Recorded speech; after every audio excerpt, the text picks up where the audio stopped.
Ladies and gentlemen, boys and girls, we are back. Episode 17 now of the Scottish Falcons, and what a week it's been.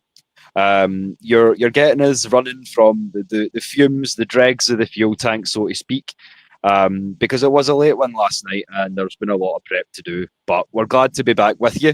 Heading up, as always, the Atlanta Falcons Nation international expansion with my good brother Des, the Scottish Falcon. And Des, a lot to talk about, and I know we're not in the best of moods, so we'll keep it quick before we go into the intros. But how are you feeling?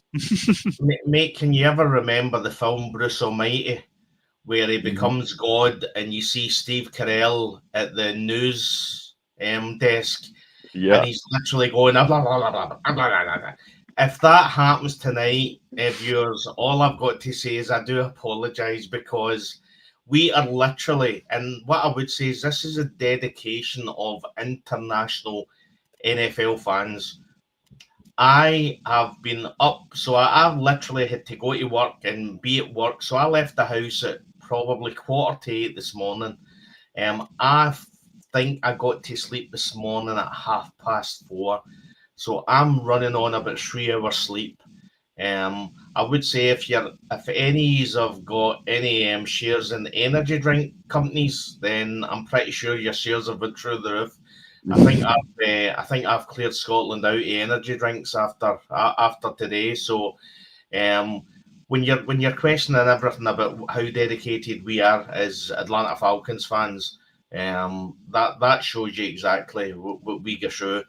Well, you've been prepping the show and everything as well, and not to mention the triple header for last night. So I didn't just watch the game with you; I did pre and post game with Coach as well. So.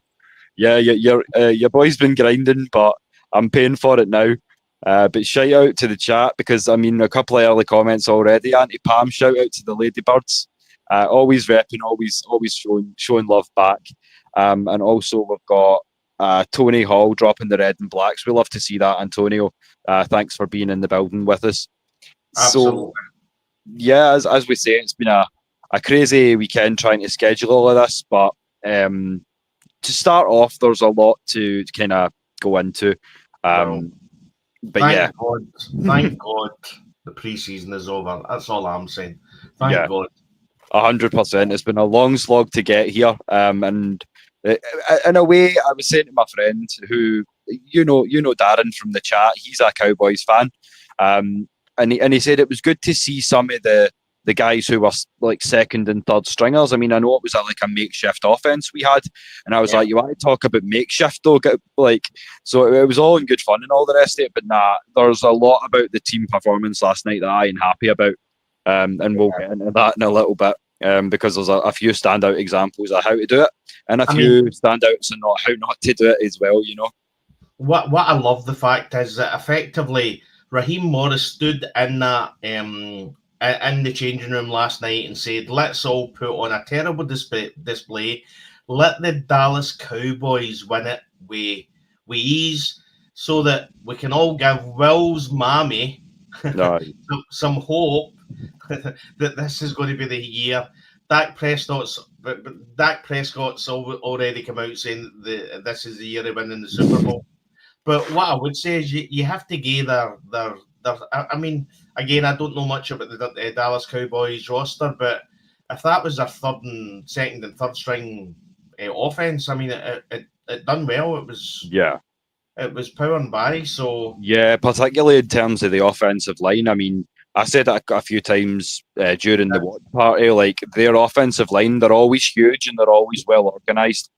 So I knew, and they're all called Tyler, So either a solid bunch of boys to kind of to go up against, but I feel like it was a good measuring stick, because I feel like we've come off with more lessons now than we would have had by playing a team who's a bit more substandard. Shout out to Floyd down in the chat as well. Always good to see you, my brother. And now to kind of launch into things, we've got a few intros saved up, but we're going to keep those for a little later on. Because we did promise you that we would let you meet the family tonight, but we're going to keep on rolling as we do. So we're going to fly straight into the breaking news. So the latest news from Coach Raheem in presser mode, suited and booted. We love to see it. is in regards to right tackle Caleb McGarry. Now, with that knee injury, all that Coach Heem has said is that it's going to be extensive time that he's missing. But that I've also seen that it was released just recently, maybe about half an hour ago, that he's now saying that it's requiring surgery. It dates back to a niggling issue that he's had from high school. If he gets that surgery, you can kiss Caleb McGarry's season goodbye. Yeah. So that escalates the concerning news into the territory of being worrying now, doesn't it, Des? How do you feel hearing that? Well, I just think he shouldn't have shaved his hair.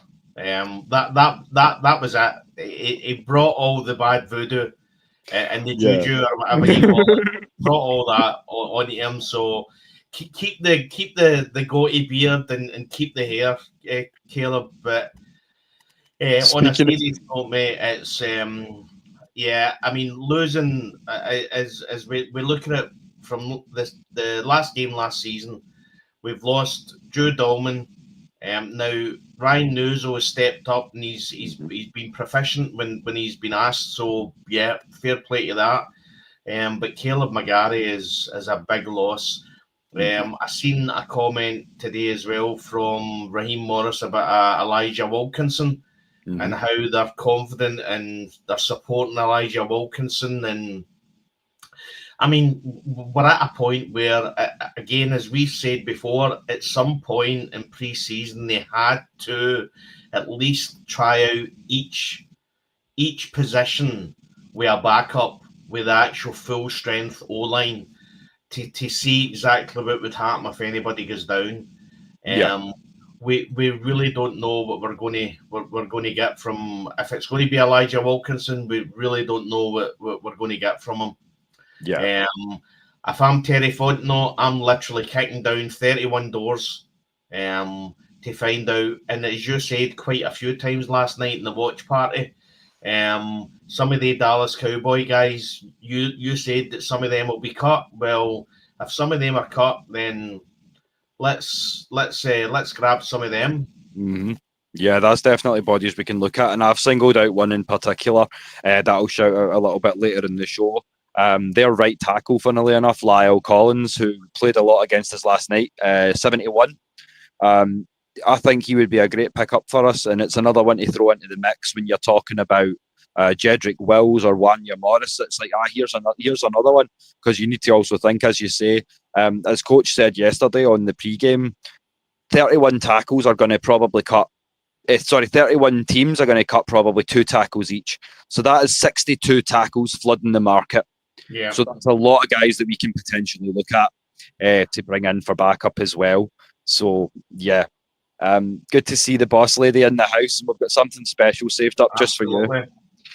We knew you weren't. There was a chance that you weren't joining us in the show. So for anyone that doesn't know, the AFN main team over in the stateside are continuing to do good business. So if you recognise these gentlemen, Ovi Mihaly and of course Mike the Burner Turner, couple of Falcons certified legends. Well, our mags in the gang, we're down there with them watching the game. So we do know that Mike Turner's going to return that favour. So you're going to have the burner on the Ladybirds on Tuesday night. So you really want to tune in for that one. And as we always say, we bring the I to the AFNI, but we're nothing without the A, and that starts with you, Miss Maggie. So thank you for everything that you do to keep us going.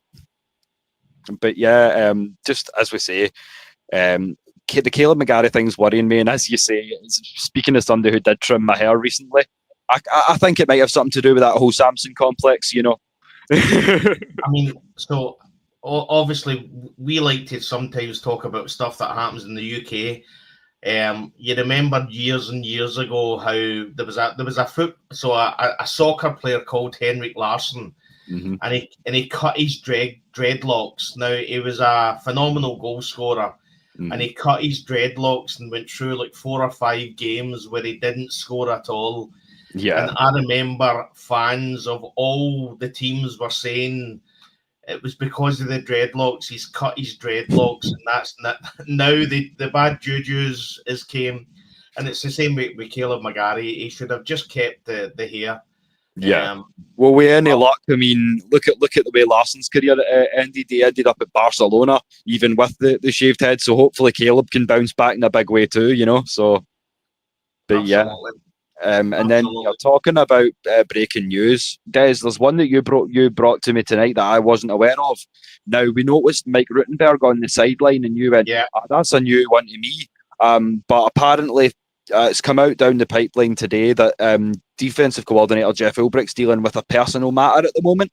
Have you got any more details as to the specifics of that, or? I just seen the tweet from Tori McElhaney. She just said, and I didn't catch it because obviously we were in the watch party. We were talking a lot, so just said that the broadcast states that Falcons DC Jeff Ulbricht is dealing with a personal matter and had to travel back to Atlanta earlier today.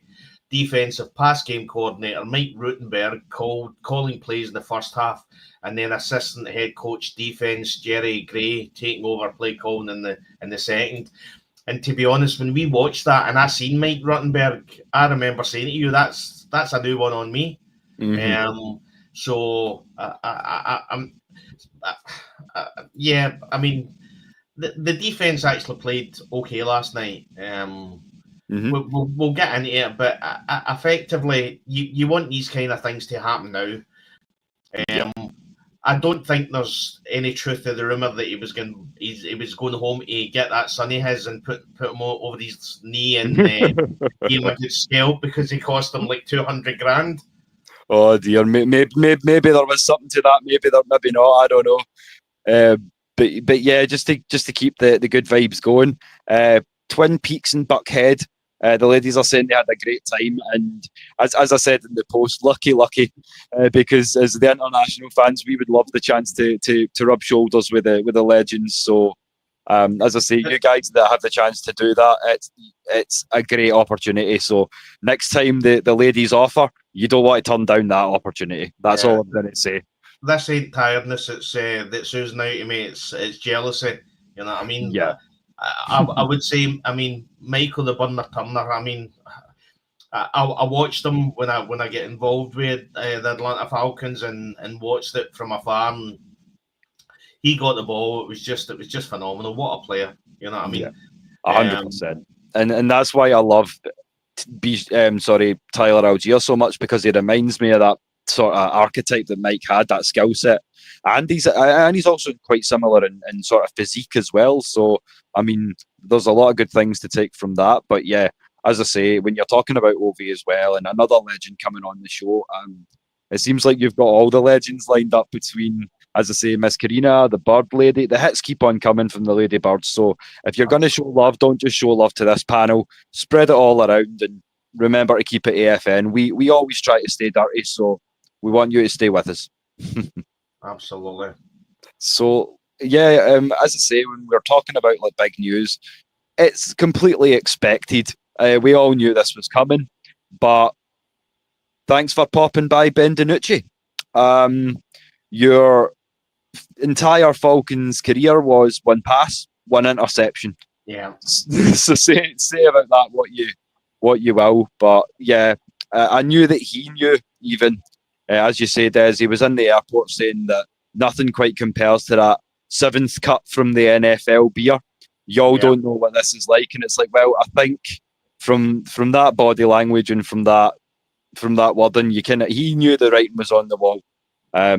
So yeah, surely no surprise there, eh? I mean, it was quite strange because I mentioned a few times in watching the game that if you're not going to play, if you're going to sign Ben DiNucci and you're not going to play him, then you would have been better just having Kirk Cousins dressed on the sideline. Yeah. But I think Ben DiNucci was really there just as a backup, just in case anything happened to Easton Stick. Yeah. He did come on for a brief spell, and again, I mean, I don't think it was all on him. I just think it was a wee bit off target. I mean, this guy. I mean, to be honest, these players don't really have it easy. They don't know the playbook. They really don't know any of the players. I mean, it's really, really tough for these guys.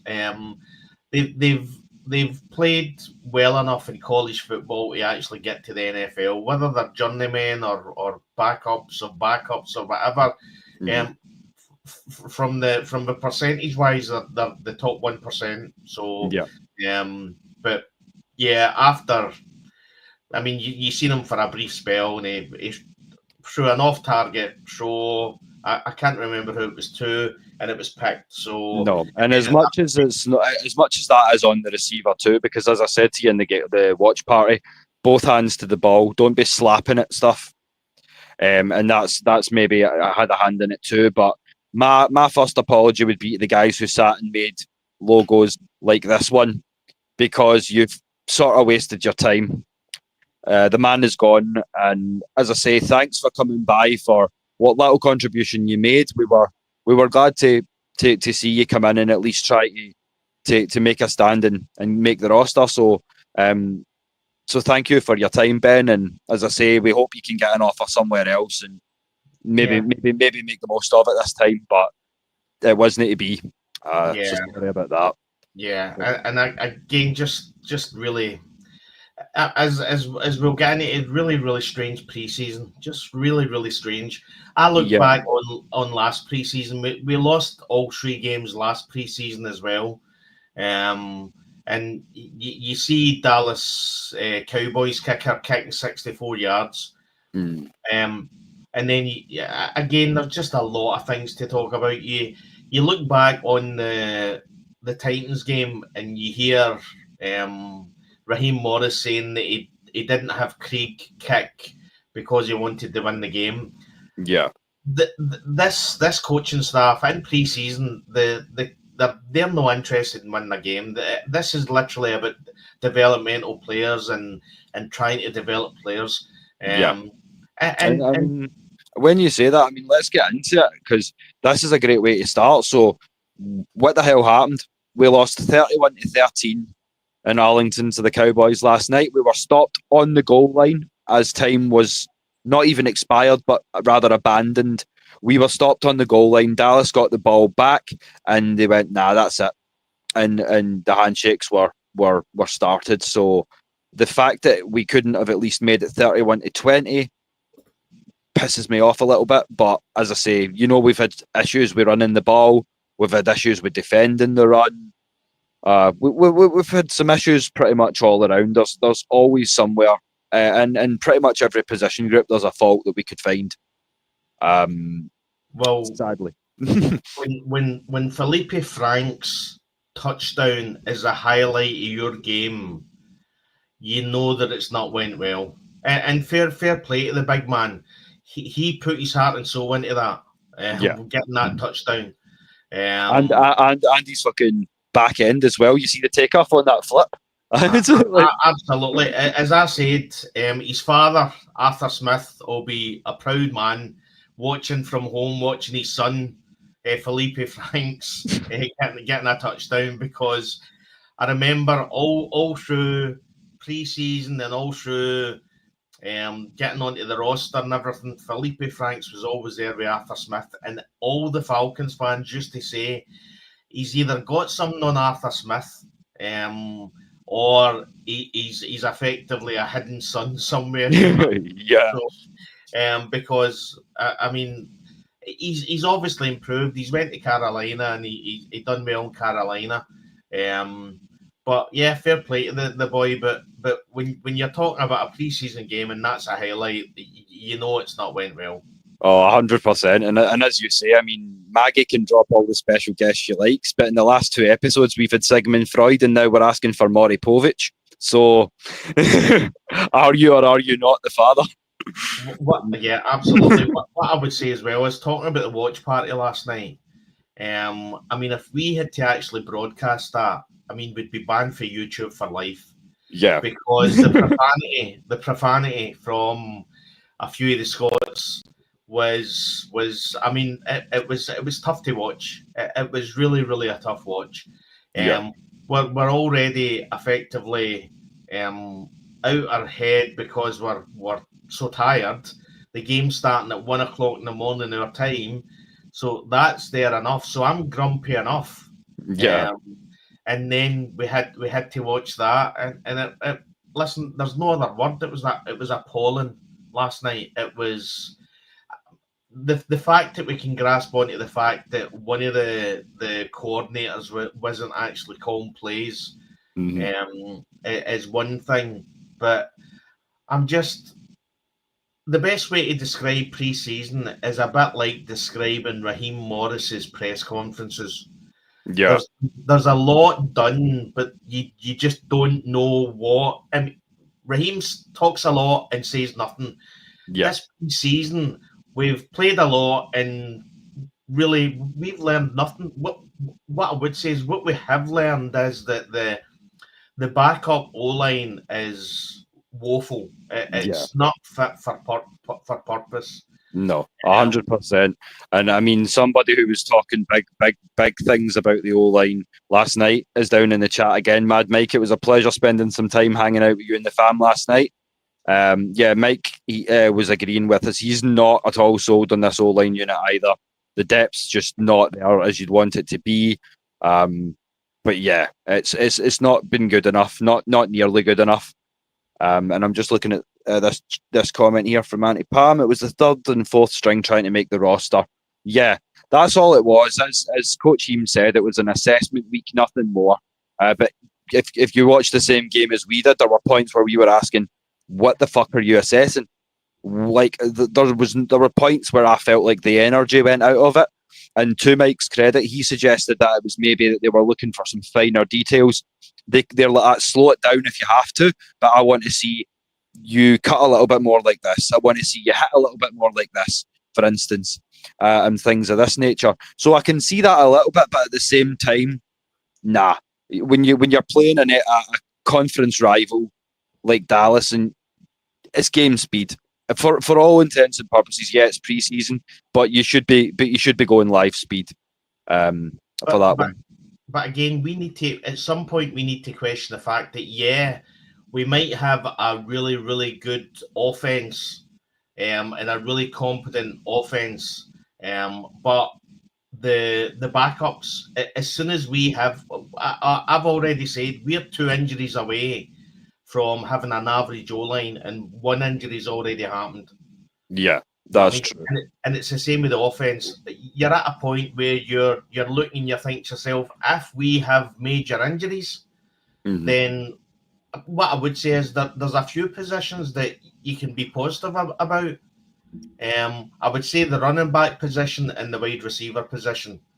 Really, really confident in the backups there. And some of the guys last night were phenomenal. But I'll let you introduce Cam. Yeah, I certainly will. So, for those of you who are not new to the show, you'll know Cam well. He's been on with us a bunch of times, but this gives me my chance to do this. Now that there's a few of us in the building, just going to drop these new logos for you. So, we've got Cam's, as he's just arrived, so there you go. Touched up with all the Native American arrowheads. And yeah, looking good, my brother. And then, as I say, for Des, we've got the Mercedes wheel shield, and just repping what he knows and loves. He knows his cars. He knows his way around a sword if you fuck about with him, and he knows his way about his football.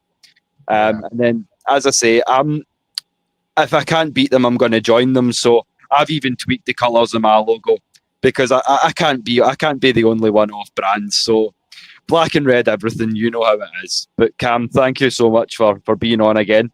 And we've got another one of the family, Fandemic, Atlanta Falcons Fandemic. So Manuel's in the chat. If you check your messenger, Manuel, we've left the link if you want to come on and join us tonight, because we've got an introduction ready for all the team as well. So if you want to jump on, feel free, my brother. Links in the Facebook. But yeah, as Maggie says as well, just keep sharing this out, keep loving, keep coming down and giving us chat, giving us comments and questions. We love to hear it. So just going back to Mad Mike? Yeah. How just sorry. Yeah, I got a little bit sidetracked there, but yeah, when you're talking about like assessment week, when it comes to pre-season, yeah, as I said, there was a lot of times where we said, what are you actually assessing here? But I'm going to pinpoint a few guys for you, and then I'll go around and see how you guys feel. But there are a couple of people that I am not going to be interested in seeing the field again, and that being Jack Nelson. And you may well hold your head in your hands. Javon Gwynn, not the one. JD Bertrand, not the one. Lamar Jackson, not the one. Well, isn't the one? Well, not that one. Yeah, and of course, Easton Pick, not the one. He's okay as a QB3, but no higher for my money. So yeah, guys, I know it's painful, but tell them where show on the DAL where they hurt you. Tell us about some of the guys you feel like are the biggest names that are going to be that are in danger here. We'll start with you, Cam, just as you're new on. I'll say DAL, honestly. Even I think he will keep the job, but he's about pretty close on the damn block, the chopping block. When it comes to assessing the players. Who else did I have? I didn't really just have a whole list, but yeah, I'm not really sure. There's you mentioned the lineman that we couldn't stand to watch last night. Watching Jack Nelson last night, like a turnstile was painful. It's bad when your quarterback gets sacked and you as a tackle end up on top of your quarterback. Yeah, I was just like, what is going on? Cam, we said earlier on that if your highlight is a Felipe Franks touchdown, then you know it's been a really bad night. So, and to be honest, Jack, I mean, listen, he's a developmental player. I mean, he's a 6th round player, but if he makes the squad, something bad has happened in this team. If he makes the squad, you're not telling me that you can't put him at the practice squad because somebody's going to snap him up. Nobody's snapping Jack Nelson up. No, that's right. Yeah, nobody's looking at him and saying that guy's the finish article. I can put him in as a starting O-line player. You know what I mean? No chance. I would say that one of my names is Clark Phillips the third. I don't think he's going to make it. Okay. And I'll give a shout out to what Cam says. D. Alford was playing effectively in the 3rd and 4th quarter last night. Yeah. So that tells you. What I would say is go back to what Raheem Morris said at the presser. It was a make the roster game. Yeah. Now, I said before in the last show, it'll be more important about the players you actually see out there, because this will be the players that they're still not sure on. You're not seeing any of the players that you know are already going to hit that roster, that 53-man roster. You know what I mean? So the fact that D. Alford was playing in the 3rd and 4th quarter in that game, that tells you that there's a good chance he's not making it either, Cam. So again, the only reason why I said he might make it is because the only reason why he's been on this team is because of special teams. Yeah. And Marquise keeps on getting him slipped back in every year. Clark Phillips, he does kind of have the opportunity, the advantage of being like younger. They could just look at him as like, hey, he needs more experience. D. Alford, it's been the same thing every year with him. Yeah, and he's been in the rodeo plenty of times. This isn't his first go around. You know what I'm saying? So, but yeah, as we promised you down in the chat, the family is growing and growing exponentially. So we've got another frequent flyer, another member of the AFN family coming onto the chat. Manuel, you may know him as host of the Atlanta Falcons Pandemic podcast. We had him on for the watch party last night, but he wants to combine his powers with ours this season. So we're thrilled to have you, Manuel. And what have you got to say about last night? How are you feeling? Can you hear me okay? We'll go on and go back to him. But yeah, I think what's happened is there was so much profanity last night. I mean, I got to say that your ears burn when you hear a Scotsman swear. I can't believe it. Me and Will were swearing for Scotland last night watching this game. So maybe he just took a few hits too much in the ears. Oh, maybe so actually, because I mean we didn't leave many of the guys with a name. So what I'll do instead is I'll drop that logo because, as I say, I've been busy in the background. So there's Manuel's, complete with that handsome silvery white beard of his. There you go, my man. So we're glad to have you as part of the family, and that's our first little gift to you. So thank you for being part of this thing. Hey man, thank you for having me. I wouldn't miss it for the world. Had to cut my name short so I can get in here. I wouldn't miss it. I'm ready to meet everybody. So, just for this 2025 season, I mean, I'm ready to things started. Yeah. It's poised to be a season that's none like any other that the Falcons have had so far. I think we've always looked good on paper, but the energy just feels different. Even from a fan standpoint, from a coaching standpoint, player standpoint, it just feels different. So I think everybody's geared and ready, to actually see what Terry Fontenot and Raheem Morris have built for this. I think this is the third season that they so-called rebuild. So this is the second season with Raheem and Terry being together. We are ready. I think everybody's ready. I think the NFL is even ready because we got some primetime games coming up. Got a game overseas that's coming up. So everybody's looking to see what we actually have. What we have. We look good on paper. We've always looked good on paper, but we're ready to put together a season where people can start saying, "Hey, man, here come those Falcons."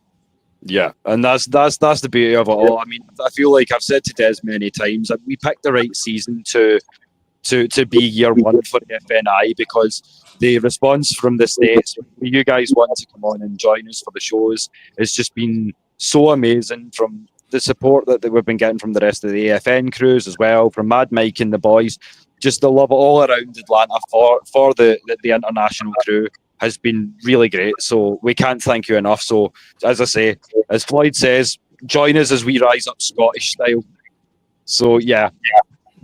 As I say, the guys are joining the Kilted Revolution, so it doesn't matter where you are in the world, you're getting your kilt. When you join the team, you're getting your kilt. Yeah, absolutely. And put that one up as well, yeah. Be sure to follow his page, so Atlanta Falcons Fandemic. Yes. Mm-hmm. Yeah, I got on and liked that today because Manuel's always got a lot of great guests and great takes. I know that you recently rescheduled a show, but you've got a big show coming up. So tell us about that, Manuel. Well, I got a show. We trying to get our schedules. Me and myself and Berto of 95 North Talk Show and Bleacher Report. Our schedules are really conflicting, and I want to do him first because he's one of the first shows that I've ever been a part of, been a guest on.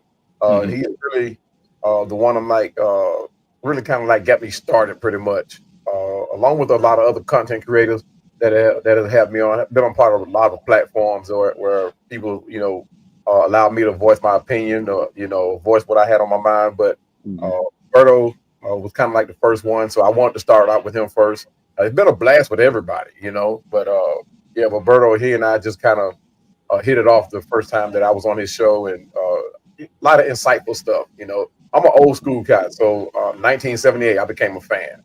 So it's I've been a fan a long time. I think he hasn't been there as long as I have, but at the same time, I still learn from the younger guys too, looking at it from their point of view. Because like I said, I'm an old school guy. I kind of look at things the old school way. So it's like people's like, man, what are you talking about?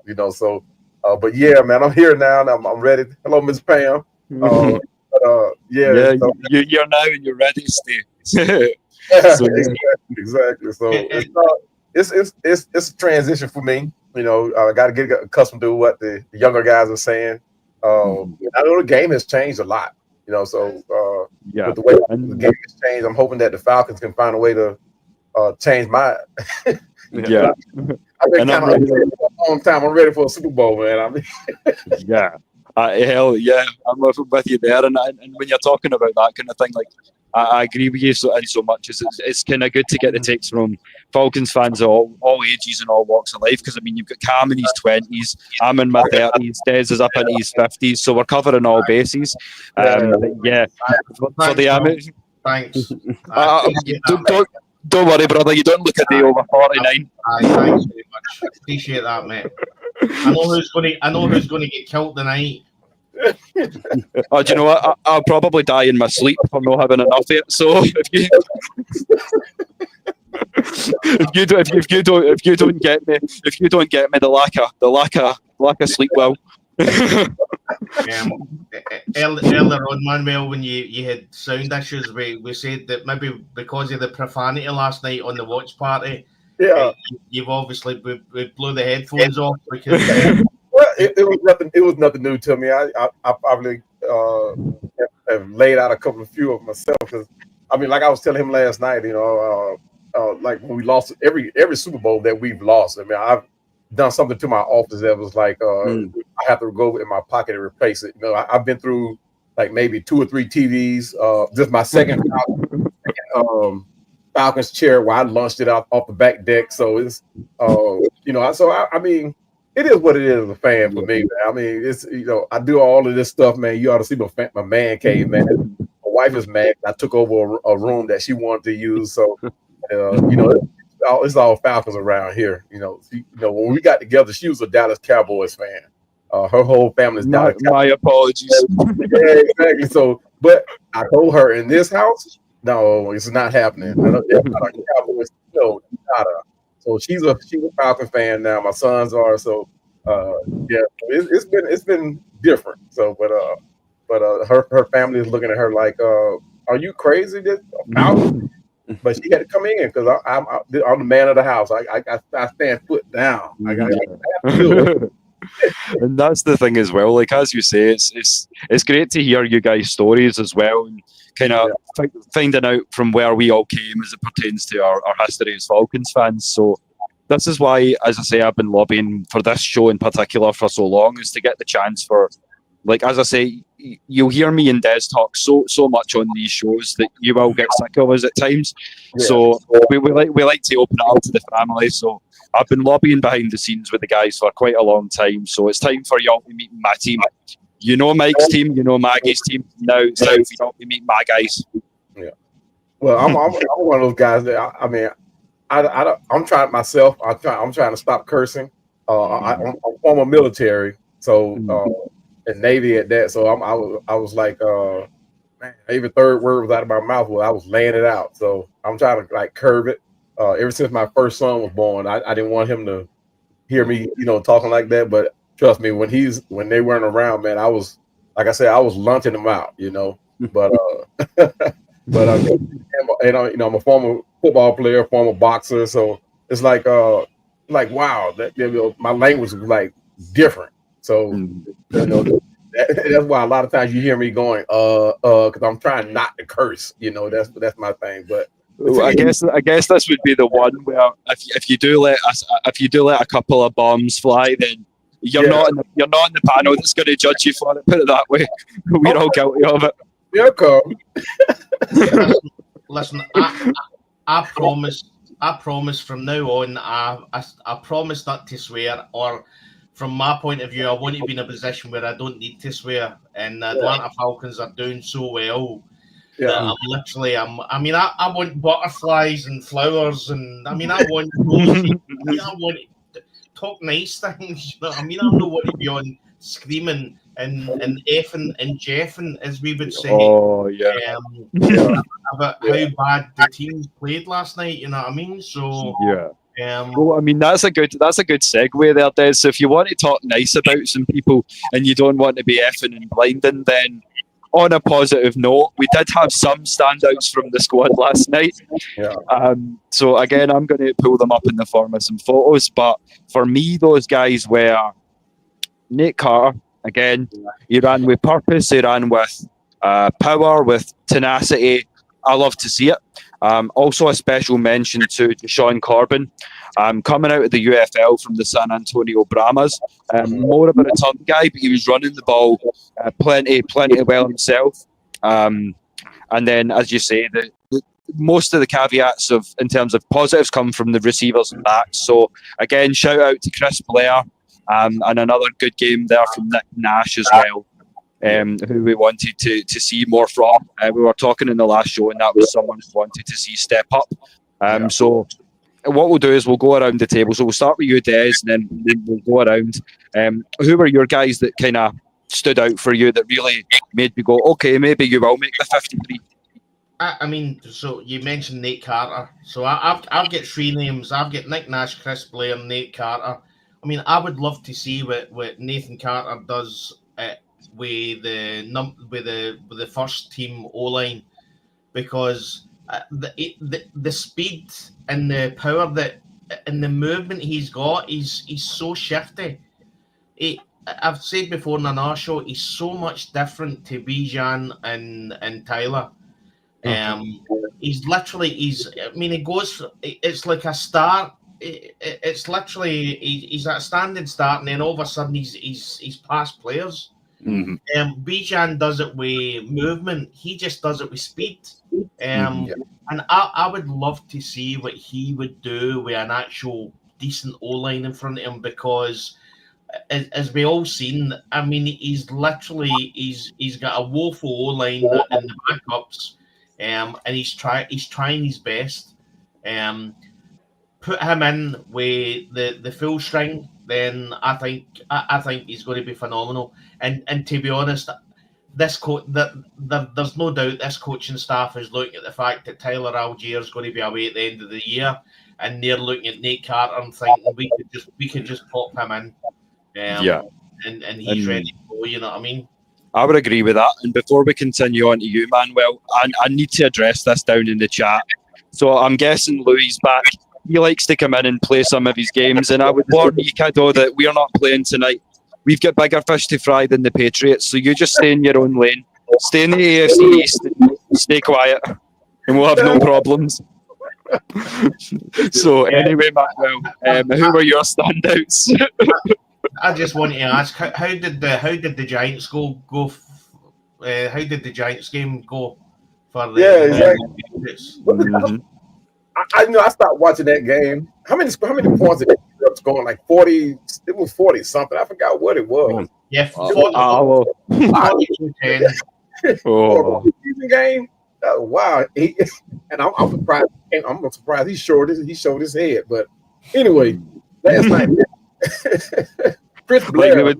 They would say we're brave to come on, but I mean, 42-10 in New York. That's something different, man. Yeah. But Chris Blair had a phenomenal game.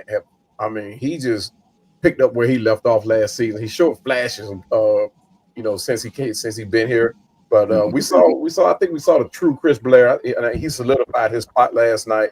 Like you said, Nathan Carter. He's another one for a big guy, man. He is very, very shifty. In between the tackles. He surprised me. But I think of all the camp battles that's going on, this running back group is probably going to be the easiest job for Raheem Morris, picking his top running backs. But the wide receiver room is wide open. 7, 8, 9 guys that could possibly make this team. I mean, every receiver has a chance to make this team, and we've never been built like this. So this Raheem Morris is going to have a couple of gray hairs. He's going to join me in the gray beard group. I mean, he's going to have his time picking this squad out, his 53. Just thinking about the receivers, as you say, when it's that deep, and as I say, we've been deep for so long. Like from the very start of the offseason, we were like, we're stacked. I can feel the grays starting to come just thinking about it. So never mind Raheem. So I don't envy some of the choices that are coming. And how about you, Cam? Who are your standouts for last night? I know you shouted out a couple of names as well. Oh, yeah. Nick Nash, for sure.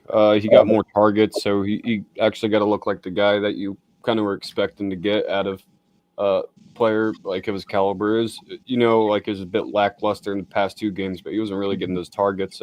Blair and Drummond They've been usually getting more of them, but yeah, this game really did see. I don't know. Nick Nash went out there and he performed. Yeah, and one special shout out to Nick Nash was playing receiver myself. I know kind of more what I'm looking for, and his awareness is really, really good. There was one pattern where he made a catch. It was supposed to be a deep in. He's seen that he would have had double coverage, and he turned it into a comeback to make the catch. So, I mean, his awareness is definitely there. I just think it's going to be just more reps and things like that. But I think when you're talking about wide receiver 6, well, wide receiver 7, certainly, maybe wide receiver 6, he's right in that mix. Yeah. Now, I'm gonna put a little bug in everybody's ear because when we were doing the watch party, we got a lot of comments about people that we wanted to see on the field that weren't dressed out or weren't seeing playing time. And just to let everybody know, that injury list that we have is more. There are more people on there than we think. I mean, outside of Troy Anderson, we were looking for people, like Clark Phillips to show his face. We knew I think he's going to be on the team, but he's hurt. Jamal Agnew is hurt. Emory Jones, we knew about Emory Jones. Darnell Mooney, we knew about him. Malik Vernon, but there were other guys on the list that we wanted to see last night. They are actually on this list. I mean, this injury thing is ran rampant in the NFL, and Atlanta Falcons are no exception. So when you get a minute, I didn't pull up the list, but I encourage everybody to take a minute and look at that injury list. But a lot of these guys probably won't make it back.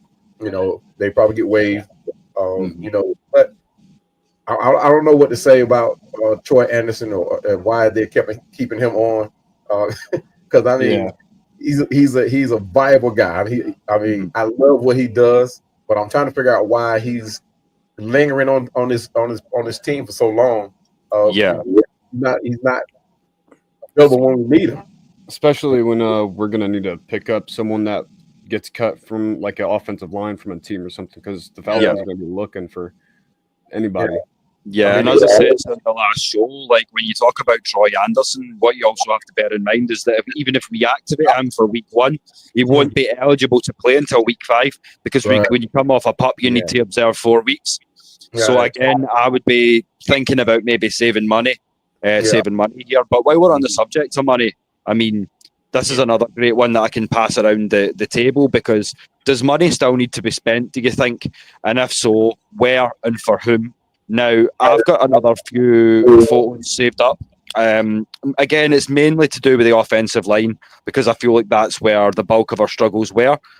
So a couple of the guys me and Des were talking about on the last show, particularly Wanya Morris. So, as I say, with the scheme fit, the dancing and all of that stuff, and surprise, surprise, big man also has some hands. So you can do that too if you want to get a little bit spicy with it. Or as I say, you've also got Jedrick Wills coming out of Cleveland. He's been cut. And also a special shout out, if you haven't had a look at this guy, we were playing against him a lot of last night. Big 71 for Dallas, Lyle Collins. So there's a lot of different options that we could get for not a lot of money. Especially when you think that, as I said to Des earlier on tonight, 31 teams cutting 2 tackles each. That's going to be 62 tackles flooding the free agent market. So, be aware that the Falcons may not be done in terms of bolstering up that O-line and providing some depth. There are guys here that's already here that are already familiar with the Falcons scheme too. Tyrone Wheatley, who's he's one of these guys that's on the injured list. So, like I said, we got 2 tackles that are on the injury list. So it's I don't know why they haven't been mentioned as far as possible replacements until Bergeron.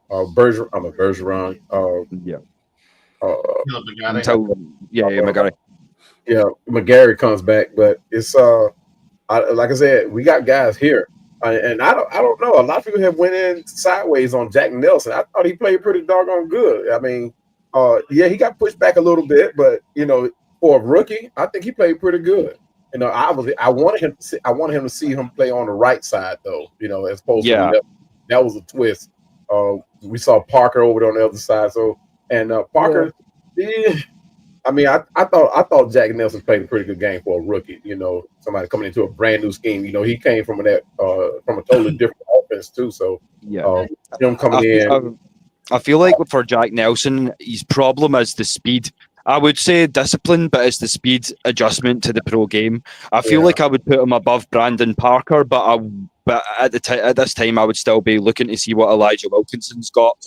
Or, as I say, I know we were talking about moving Matthew Bergeron out to tackle, but here's the thing.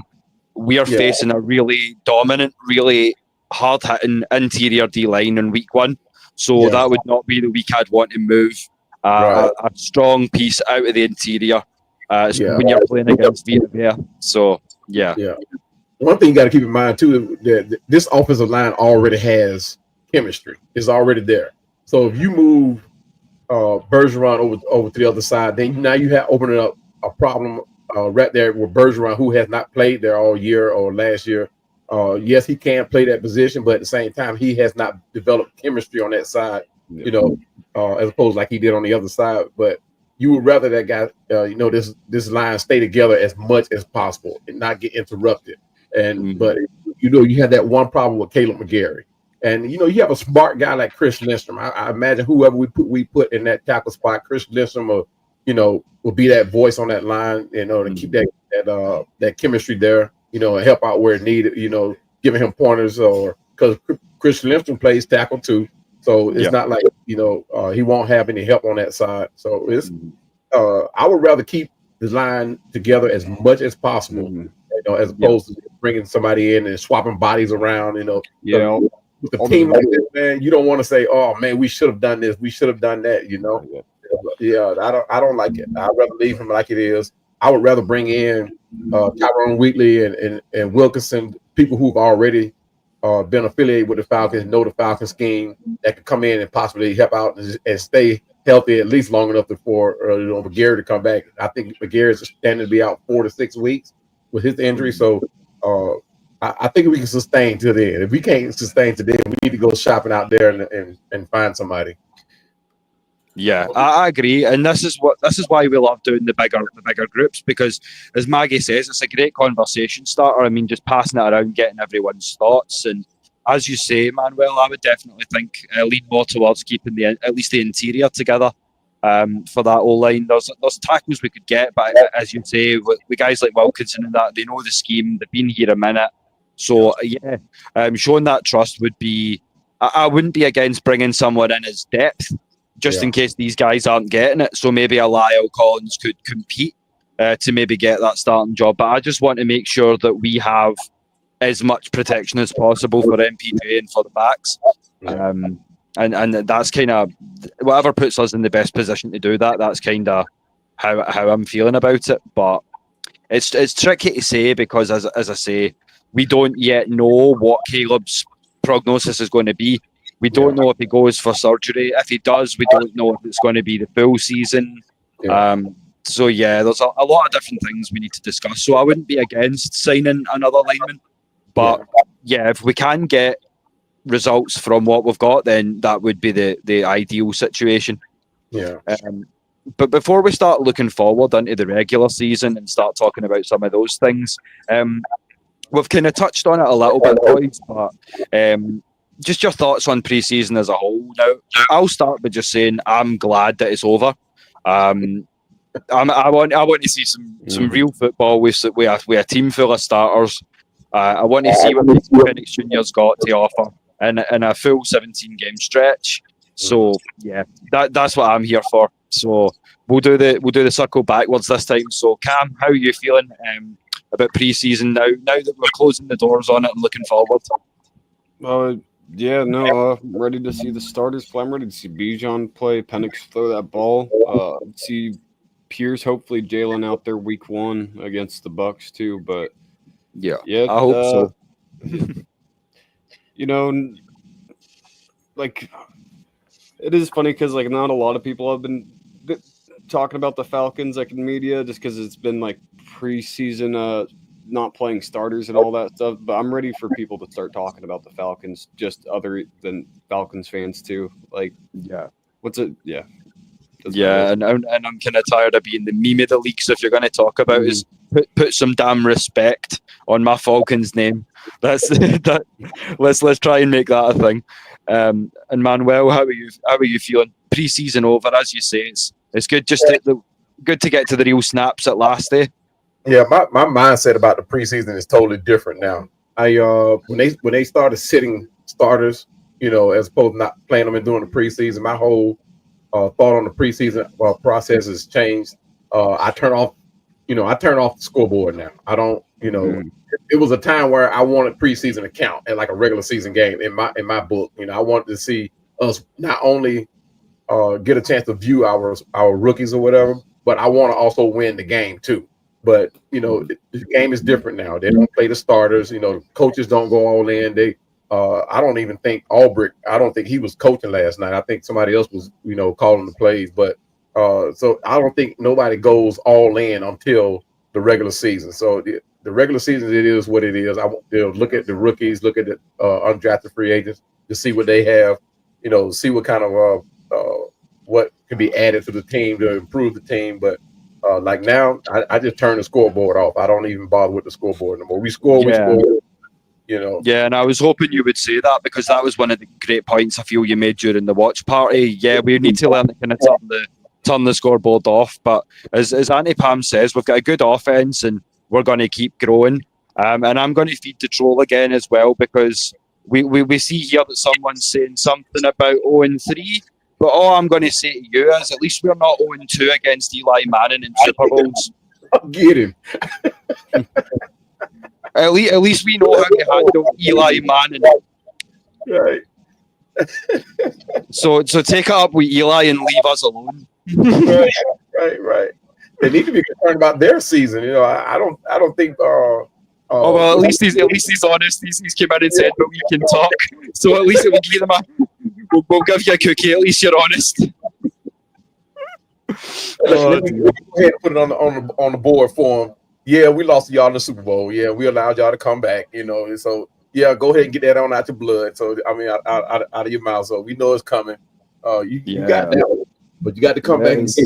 You got to come back. 10 years gone, man. I feel like it's been done, and as much as it's an eternal meme, there's a few eternal memes we could throw right back at New England.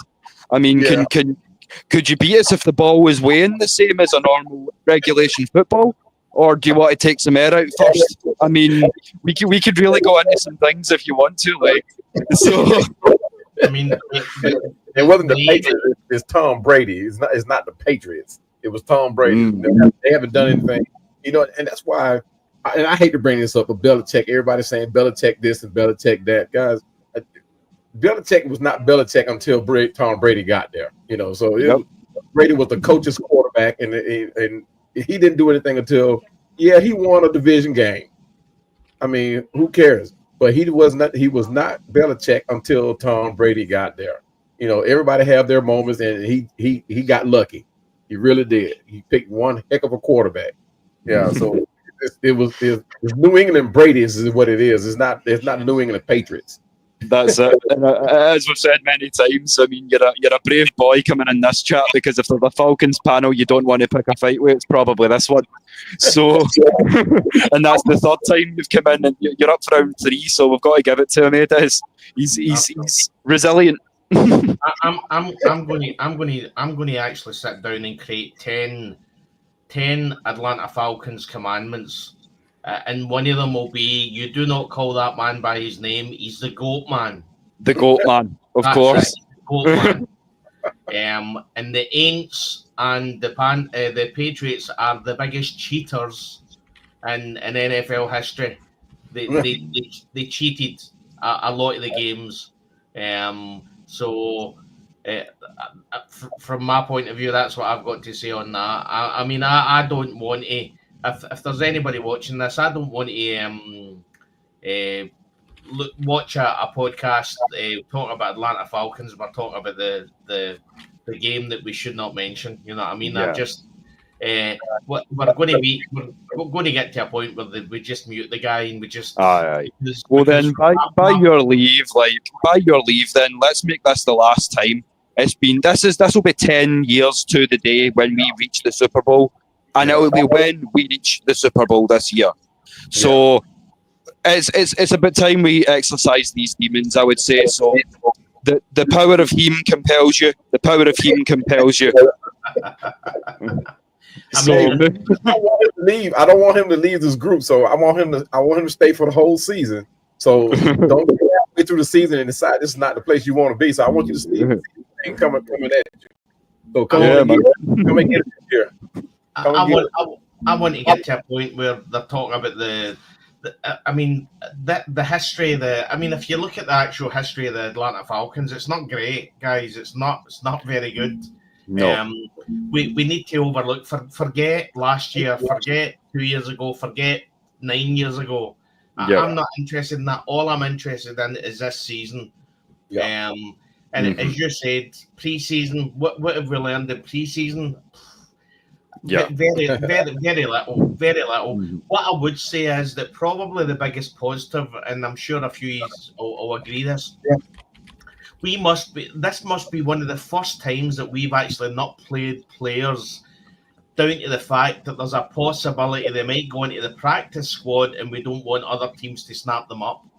Oh, I know. Yeah, that was a big point you were making, because we're doing our due diligence, so the other teams are too. So if we're looking at every other team's practice squad, there's some people in particular who have got a real close eye on ours, particularly teams that are looking for a receiver. Yeah. As I was saying earlier, you look at Dallas Cowboys, 64-yard kick from their kicker, right? Yeah. Now, Raheem Morris came out in the Tennessee game and said that he wanted to win the game, hence the reason why he didn't kick it, right? This staff doesn't want to win at all in preseason. They don't care. And we were talking about it last night in the walk party. The reason why he didn't want Krieg to kick that ball was the fact that he didn't want other teams to watch and see a guy that's possibly going to go into our practice squad, or not on the practice squad. He has to effectively go through waivers like everybody else, even though he's an international player. He didn't want to show everybody what Krieg could possibly do. And there's a guarantee that if he kicked that 64-yard field goal, there's not a chance he was making waivers. He was clearing waivers. And at that point, we're losing a player. We seen last night, we need to bring this up, guys. Koo shanked it again, a 45-yard field goal, and he shanked it. Yeah. So this coaching staff's looking at that and saying, we need a really, really, really good, powerful backup that we can bring in if this goes as bad as we think it could go based on last season. I think that was really too from Terry Fontenot to bring in a kicker from the international that was able to play, because if we retain him, which I'm pretty sure we will, we're going to retain him. Craig will not count against the 53-man roster, so we can keep him just like Troy Anderson. We can keep him, and neither one of those guys will count toward the 53-man roster. So we're going to go into this thing with two guys that can kick hella field goals. It's call on either one of them, and pretty much either one of them going to be. Hopefully, this thing here is not cool. Young is. Hopefully, this is not him. We hope that he's back. We hope he's 100%. And not. But just in case he's not, we still have Lenny Craig, and we could actually have 55 guys on this team that's not counting toward the roster. And when you talk about Krieg as well, he does have to clear waivers, but that goes back to what Des is saying. Maybe you don't want to kick a 65-yarder when you've got other teams watching. So there is that as well. Because I'd like Krieg back for depth. And as I say, on many occasions, this is the beauty of the international shows. We've got Scots, we've got Americans, we have Irish, we have Falcons fans from all over the world, and it truly, as I say, we truly have become the voice of all the fans, and that's why I was not at all worried to put that little tagline on your new logo, Manuel, because that's what we're trying to do. This is the voice of all Falcons fans. Right, exactly. One thing people got to remember too: that contract that Craig signed, that is not a contract that you give somebody that you anticipate putting on the practice squad. You know, he signed a multi-year deal. You know, this is, and like I said, it's not a contract that you give to somebody that you intend on putting on a practice squad. And like you say, you don't want to showcase him. Everybody already knows what he can do. He can kick, but I think in practice, the guy was kicking 70-yard field goals. So yeah, and I think it's going to become a trend now, because I think I forgot who was it that was playing against Pittsburgh. That guy kicked a 70-yard field goal. They said that thing. Cam Little, the kicker for Jacksonville. Yeah. He kicked a 70-yarder. So I think this thing is going to become a trend where we start seeing the influx of kickers that's kicking 70-yard field goals. So it's going to be a little different. It's going to be have our hopefully Leonard Craig can come in and do the Morton Anderson thing. And that would be amazing. But Manuel, I want to ask: do we really want to be in a position where we have to rely constantly on the kicker? Right. We don't want to be there. You know what I mean? Yeah. You look at. Sorry. I was saying, I wonder if that's why Q was so good a few years ago, because he had to have the pressure on him, and like he had to be consistent to win those games for us. Maybe so. But yeah, the kicker situation, I feel like that 45-yarder was an important one. It told me a lot. So I'm not prepared to give Lenny Krieg any chance to clear waivers. If there's a way I can get him back sooner and not have him have to clear waivers, then I would do that. Yeah. But I really am concerned that Kuz went from what was historically speaking one of the most consistent kickers in league history to now the last 2 years. Your long's meant to be 58. We're questioning you from 48. It's not really a great situation to be in. Yeah. But yeah, in the spirit of looking forward, then, as I say, guys, we've seen that today it was announced another one of the senior beat writers, Will McFadden, another Will, because they seem to just come out all over the place when you're talking about the Falcons. But yeah, a little bit more willpower for you today, because Will McFadden has released his 53-man roster. Yeah. So we're gonna take a little bit of a look at that. So I've got this in front of me here. So 2 seconds. We'll get a look at it. So I do notice that there is a couple of areas where it differs from Tories that we looked at on the last show. This one has Carlos Washington being kept, but it's cutting both Corbin and. I'm joined. McElhaney and Taryn Walk. Sorry about that. No, all good. I'm just saying so that according to this, we're keeping Carlos Washington, but not keeping either Nate or Deshaun, which in my opinion would be a mistake. And he's also only keeping 6 wide receivers and cutting Sills, Blair, and Nash. So again, I feel like he's not giving us as much on offense as what I would like us to have, but he's keeping Javon Gwynn and Jack Nelson, so that's where my problems would arise. So we'll go around and have a wee talk with the guys. So Des, what do you think looking at this? I mean, I don't feel like this stacks up for me as well as Tories did. Would you agree with that? Yeah, I mean, there was a few in Tories that we didn't agree on, but I mean, Carlos Washington, I think he's had his time. Jay Black 142 has said Carlos Washington is toast. Yeah, he's been here long enough to make a statement, and I don't think he's done that. And then we bring in Nate Carter, and he just shows something different. If I'm the staff, I think Carlos Washington's a good practice squad back. But I'm keeping Nathan Carter. Absolutely. Definitely. The wide receivers, again, effectively Darnell Mooney's. There's a possibility Darnell Mooney does not start the season. Yeah. And if Darnell Mooney doesn't start the season, then you're having to start with at least 7 wide receivers.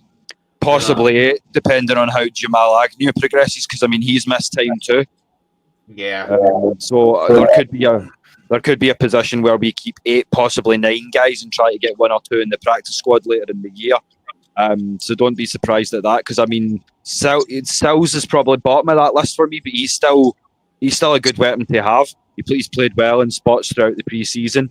And another guy I would maybe add into the mix is Joshua Simon, but again, they're going with just the 3 tight ends. I can see that, but because a lot of the narrative says that Tegan Quatoriano is the better blocker of the 2, between him and Joshua Simon. So that maybe explains that pick. Yeah, Tegan Quatoriano is definitely. I've got him on my squad. Is Will got him in the squad? Let me think. Yeah, to tight end 3. Yeah. I mean, again, Guy Felipe Franks, he's due last night. He made a play for that tight end 3, but again, we've been there with Felipe Franks. Tegan Quatoriano or Quatoriano. It's hard for me because of the Scottish accent. Well, you understand. He's played really well in preseason, and I don't think that should be took away by just one touchdown for Felipe Franks when he's not really showed much at all. No, I agree. What I would say is that probably the first time in a long time, and I mean a long time, that we're looking at this team and everybody has got different ideas on who's going to make the roster, which shows you how in depth there is at some of these positions. Mm-hmm. You know what I mean? And as I say, when you're talking about keeping like Nathan Carter, there's a great point by Kelvin there. He brings a little bit of Tyler and a little bit of Bijan with a sprinkle and a Le'Veon Bell.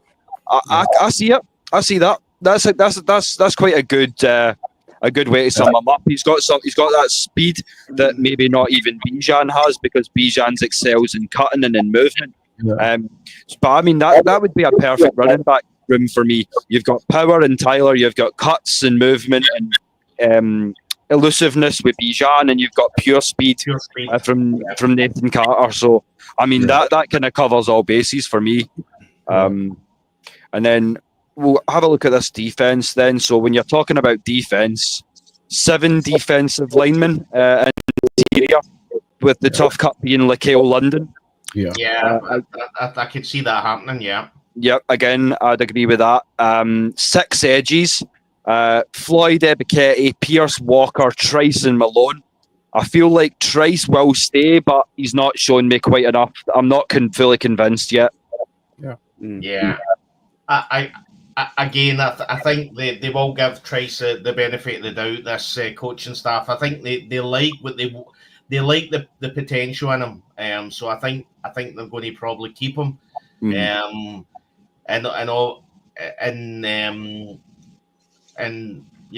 other positions were you saying? Sorry. For linebacker, he's an interesting one. I find out now why he's not taking the 7th receiver, because he's running Caden Ellis, Divine Diablo, JD Bertrand, and somebody who I've got a photo of because I was going to shout him out, Joshua Woods. Yeah, we remember that. That was a nice hit. So Will's keeping Josh Woods in the mix.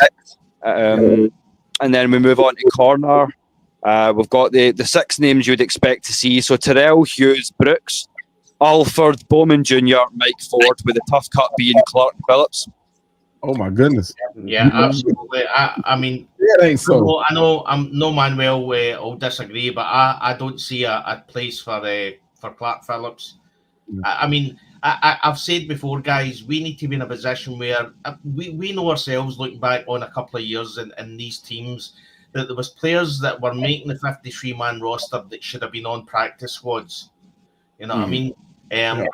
Again, no disrespect to D. Alford, but a player shouldn't have been able to walk in from a Canadian league and get into our first team. Yeah, that showed you how bad our depth is, that actually happened. And fair play to D. Alford, he's done really well.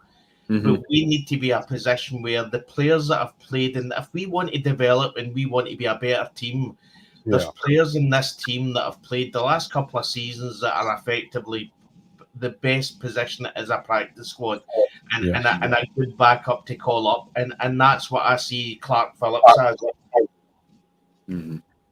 I think I agree with you about D. Alford. I just think that with the experience that he has, as long as he's been here, he should have looked better. He should have looked a whole lot better. Like you said, there's no reason why a rookie one game and then you turn around and have a guy from a Canadian player who never played in the NFL come back and make you look the way you look. And he just looked out of sorts anytime they went to whatever receiver he was guarding, defending. He just did not look good. He seemed like he was. You know how when we were younger, we were always the little kid that wanted to go play with the big guys, and the big guys kept shooing us off. Look, like the receiver was just like, D. Alford, get away, man. Let me get this ball. And that's how, it wasn't a look for Alford. He missed a slew of tackles. He seemed out of place sometimes. So, but I think with the fact that we have Mike Ford in here, Keith Taylor, Clark Phillips, and that's what makes everybody so expendable too, because of Mike Ford and how fast Billy Bowman has progressed. Natron Brooks is looking phenomenal. So it makes Clark Phillips, D. Alford makes them expendable now. So and the way that Coach Hope Morris has built this team is if we have a guy go down, our next man up can come in and fill in with no problem. So we don't need I hate to say it this way because it's kind of like putting a bad light on him, but we don't need a D. Alford light coming in, and giving up plays like the way he's been doing preseason.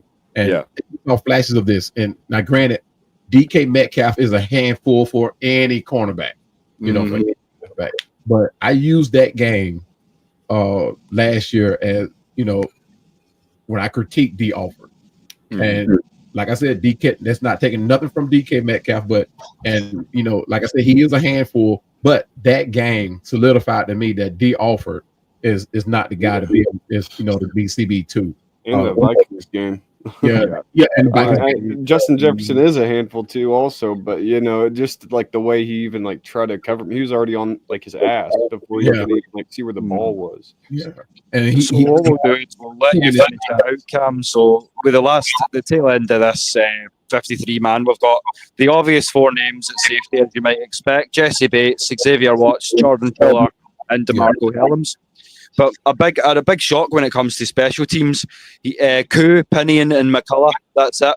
Because what he's saying here is he believes that Koo's done enough to win the Falcons kicker job. There's no denying that Lenny Creek has strength, but he could clear waivers and then easily be the 17th member of the practice squad. So how do you feel about that being said, Cam? Would you try to maintain him, or would you make him a practice squad guy? I'd maintain him. There's going to be people looking for kickers in the middle of the season, and I don't want to get into him. There's no other international player we have on our team that deserves that IPP roster position anyway. So yeah. As I say, unless they want to give your boy a call, and I mean, that's not going to happen anytime soon. We have enough receivers this year anyway. But I guarantee you one thing: I'd take a hell of a lot less than DJ Chark did to come in. Ben DiNucci, they already got him out. I was wanting to see him all last night, and then we got. I was kind of disappointed. I was at halftime see DiNucci. This Twitter correct me. No reason at all. Giving him the opportunity to get his get back at his former team. Oh, yeah. Totally. Yeah. So you two is who we should blame then. You guys wanted him on there that whole time, and then he finally goes in and he shits the bed. So I blame you two for wanting it. You brought this on us. That would have been icing on the cake if he was able to come in and orchestrate a win out of this game. Oh man, that would have put a salty taste in the Cowboys' mouth. To be honest, man, I just wanted him the opportunity to get his get back from them. Yeah, he's actually not a bad quarterback. He's not. No, he's not bad. He's not bad. He just came in this week, so I wasn't expecting much out of him. No. Yeah. And as I say, the pick's not entirely his fault. Speaking as a receiver, you need to get both hands on that thing. before he was already thinking about the yards after, and he hadn't secured the catch. For sure. So, but it was the beginning of the game too, and it was one of those things where I think that's his first time playing in a stadium like Dallas, AT&T Stadium. But that's a massive stadium, guys. That's that's probably one of the brightest stadiums out there. So I think once he got the jitters off, pregame jitters, he was ready because as you see as the game went along, he got his hands on the ball. I think that it was just the pregame jitters. He just working things out, but he got it out. He got it done. I like what I saw in him. He'll be on this team. Mm-hmm. I feel like that's true. And then just kind of before we get into around the NFL things and start maybe winding things down a little bit, we've talked a lot about this and sort of do we agree, do we not agree with what's been said, but again we'll go back to front this time, so we'll start with you, Cam.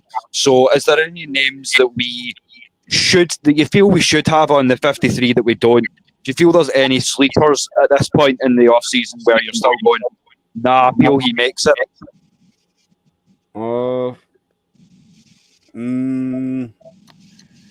Trying to think of somebody that we haven't talked about already, but I'm just gonna have to pick Blair or somebody, a wide receiver room. That's like just a place we're gonna really need to secure a guy at for right now on the roster. Yeah, I'd say that's definitely fair, especially because as we say, we one possibly two receivers missing game time, then we're gonna need to kind of shore up. And how about you, Manuel? How are you feeling when it comes to kind of sleepers or guys that are maybe on the fringes of your 53? Who should we be looking out for? I'm going to call out one guy that I saw late in the game. He played all 4 quarters yesterday, and I was wondering why. Because it's not like he was a rookie, but Morgan Fox, that middle, and we definitely, that the run stop is one of the things that comes back to hunters, right? So we're looking at guys that can fill the middle, and Morgan Fox can definitely do that. So and he played pretty decent yesterday. So, but he played all 4 quarters. So, but he's going to be the sleeper. I think that's going to make this team some kind of way. Whether that come at the expense of LaCal London or Catavia Street, it remains to be seen. I wanted to see more Simeon Barrow. Simeon Barrow, I think, is going to end up on the practice squad. Yesterday, he just looked tired. He didn't look as energetic as he did in the OTAs and in the mini camp. So, but he just looked tired. I don't know if it's one of those. It's a rookie game. It's late in the game, and so. But Morgan Fox is that guy, man. That I'm thinking is going to be that sleeper that everybody's overlooked. Now, Braylon Trice, man, I know he's been out for an injury, but it's hard to get a fix on him. I would like to say I want to see more of him, but he's going to be that odd man out for me. I don't know. I just didn't see enough of him to make form an opinion.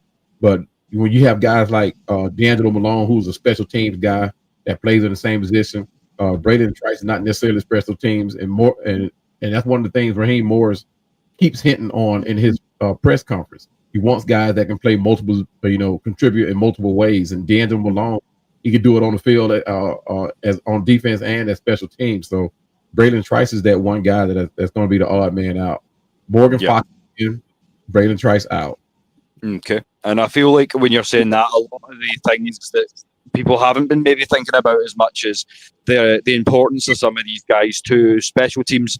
So guys like Natron Brooks, Sean Corbin as returners, as you say, D'Angelo Malone, there are guys that are going to make enough of an impact in special teams to warrant their place on the 53. So all I would advise is that you do take that into consideration, fans, when you are making your own final rosters. So I do have one more for you, and while we're on, before we do that, sorry, Des. Yeah, can I just say something, because we're obviously talking about this. So obviously the final cuts, and I say this on Twitter every year, the final cuts are going to happen, I think, on Tuesday. Is that right?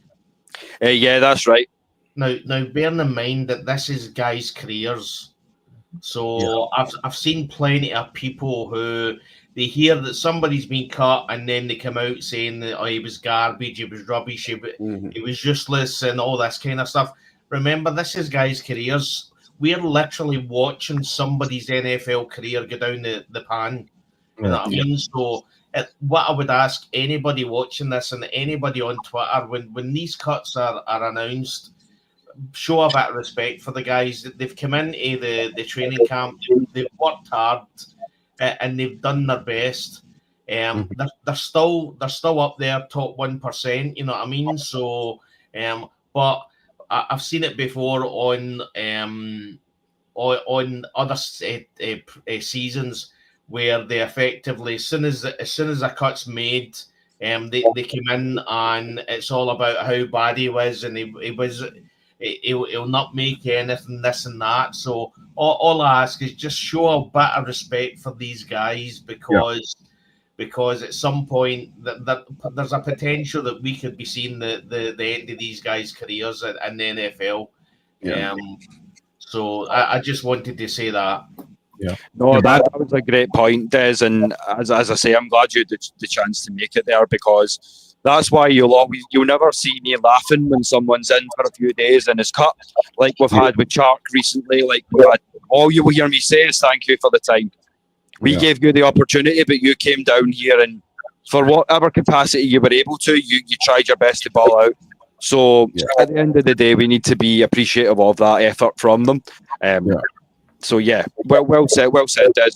Yeah, it's just it's part of the game, and it's one of those things that you actually look forward. Not even I say look forward to. You hate to see guys because you want to see everybody make the team, but you can't do it. 53.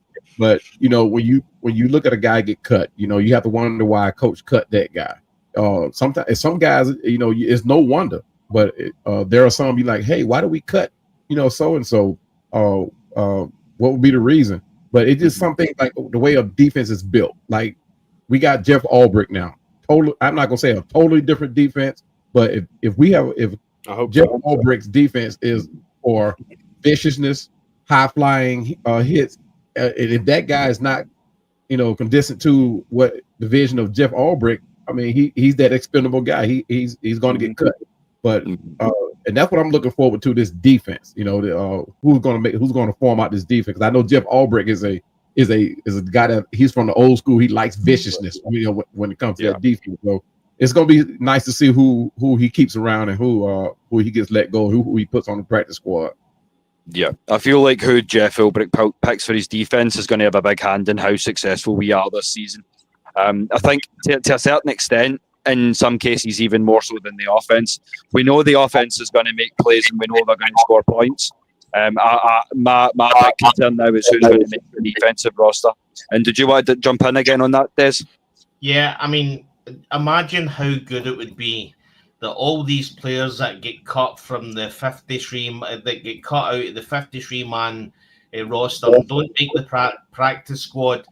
Why wouldn't it be great to have an NFL Europe draft where we're sitting and we're drafting and we've got teams in Europe drafting these players over to play in Europe in front of maybe it might be 10, 15, 20,000, 25,000 people.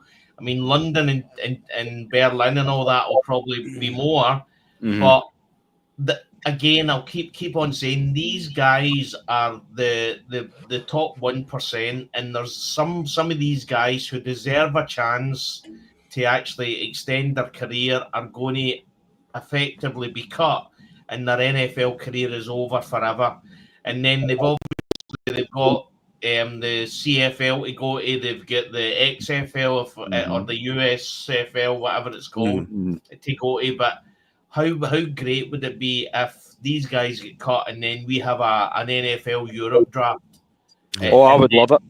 And then all these players that we've watched in the Atlanta Falcons team in the preseason, we get a chance to see them in Europe as well. You know what I mean? Yeah, getting some real game time and maybe working their way back towards another shot in the NFL. Who knows?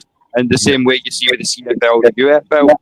But at least while they're developing, developing with NFL caliber coaches who are over here.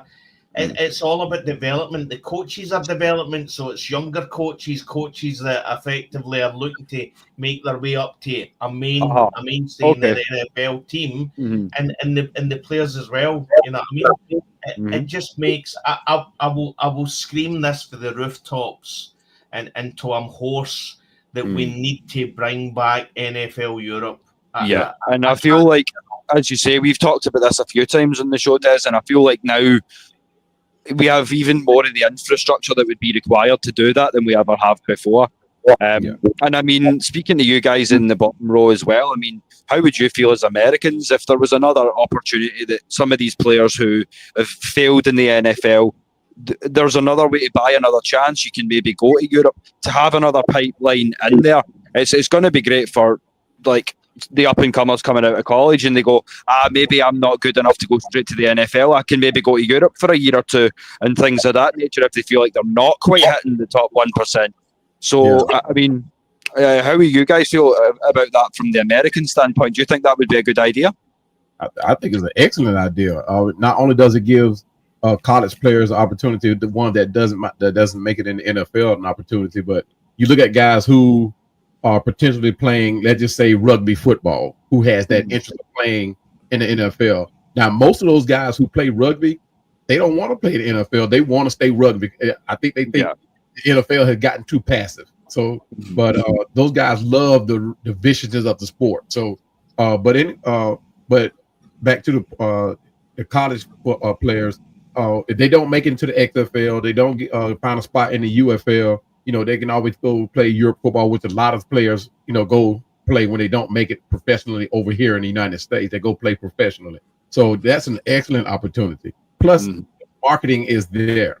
I don't know if you guys have paid attention, but I know you guys have. But let's say when the NFL teams travel to Europe, the influx of the fans, you see the jerseys come out. Like I know when the Falcons go over, when we go play over across seas, there are players that travel to Europe from the United States.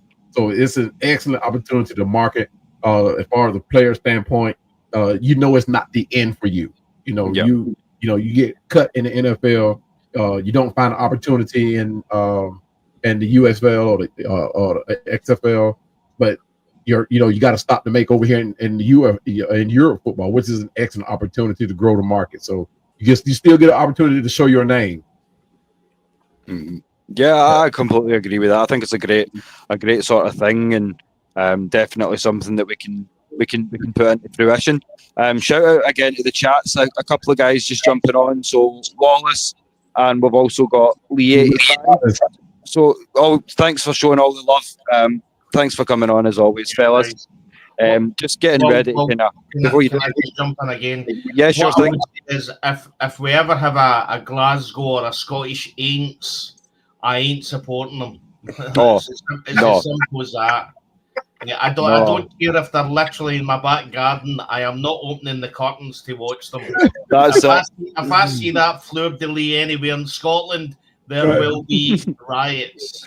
Well, I make no secret in that fact either. There's only one black and gold uniform you'll ever catch me in, and it's not fucking New Orleans. I'm gonna go ahead and put it out there because it's not gonna be one of those things like I'm going to be able to hide.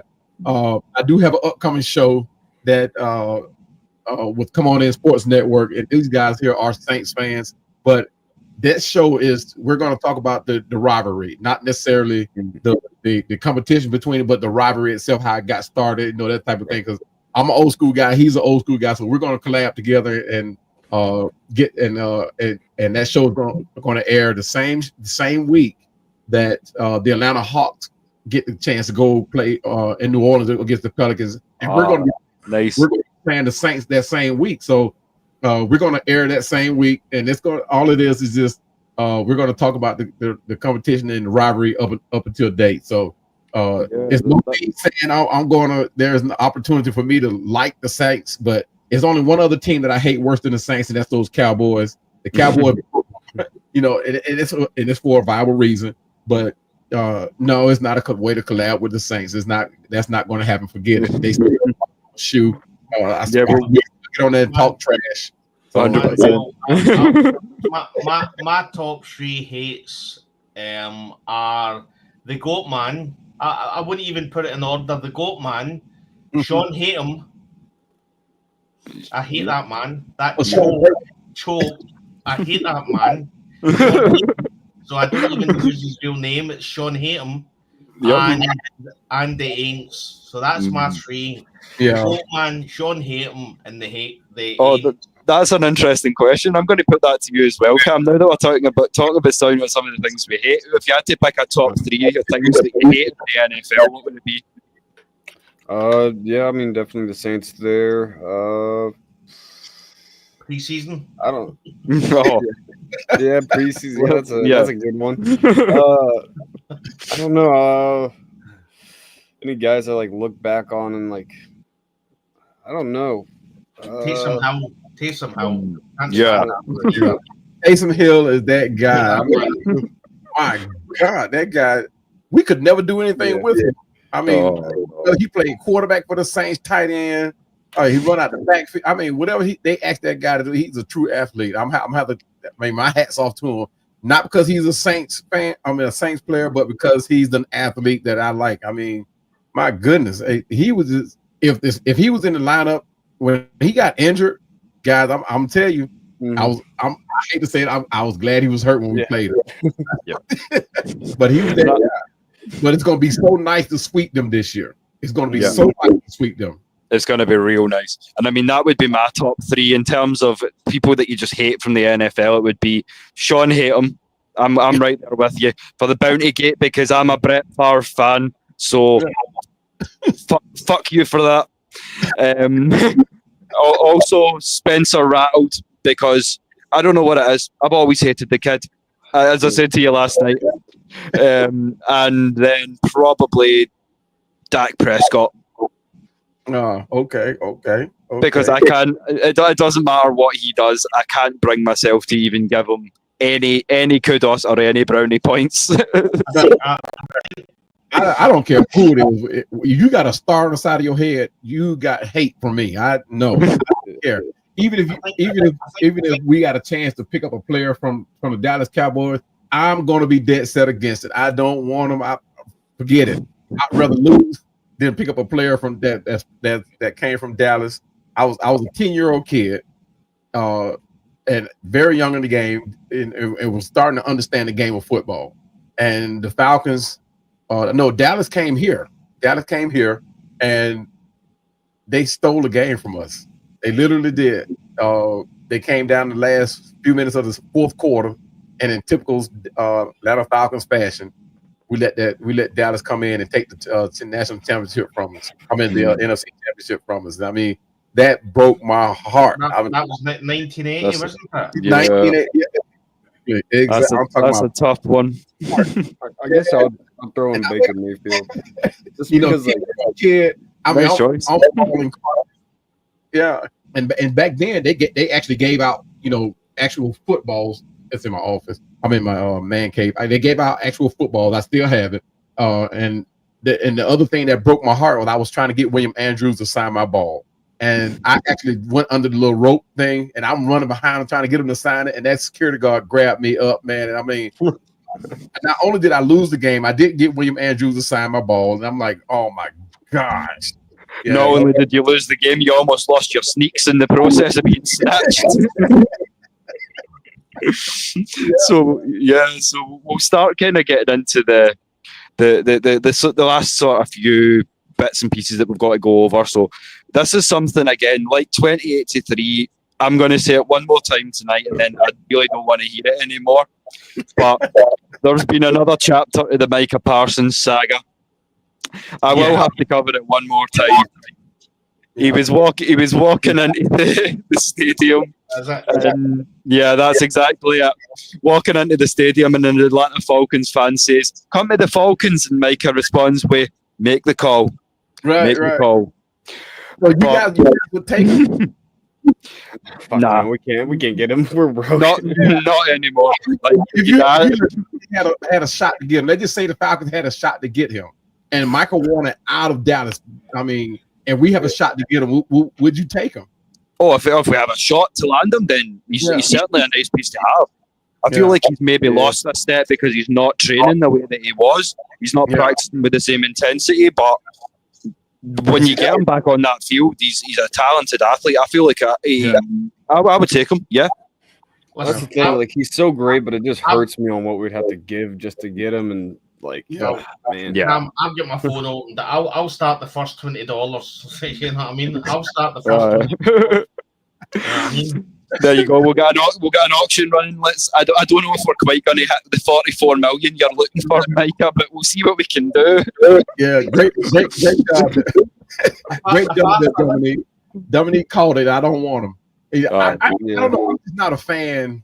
I'm just not a fan of off-field distractions. You know, and anytime it didn't happen to all players, but when you have a player of Michael Parsons' caliber, right, you allow this much distraction.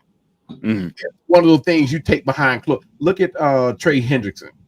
That situation has not been blown up like Michael Parsons. Yes, you saw stories out there, but they're all stories that has been speculated about what's going on between Cincinnati and Trey.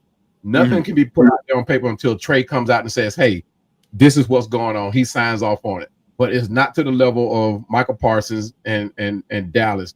And when you have that big of a distraction, right, you don't focus on the task at hand. You know, you don't allow your agent to do his job. You know, you more involved socially, you more involved, your family is more involved. So it becomes a big distraction. So it takes away from the game, believe it or not. You know, during preseason, yeah, Michael Parsons is a phenom, you know, but at the same time, it affects every player. And if you look at the years past, when something like this happens, that player does not come back the same. I think maybe a couple of guys that, you know, that still that went through something like this, not for as long as this, but went through something like this and still were able to come back and be the same person. I just don't think he would be the same guy. Yeah, I can see what you're saying. I'm sorry, Des, on you go. Yeah, no, Manuel, he's learned from the best. I mean, you look back a couple of seasons ago in the Dak Prescott scenario as well. He was coming out in front of the press and saying that there's not been any discussion, blah, blah, blah.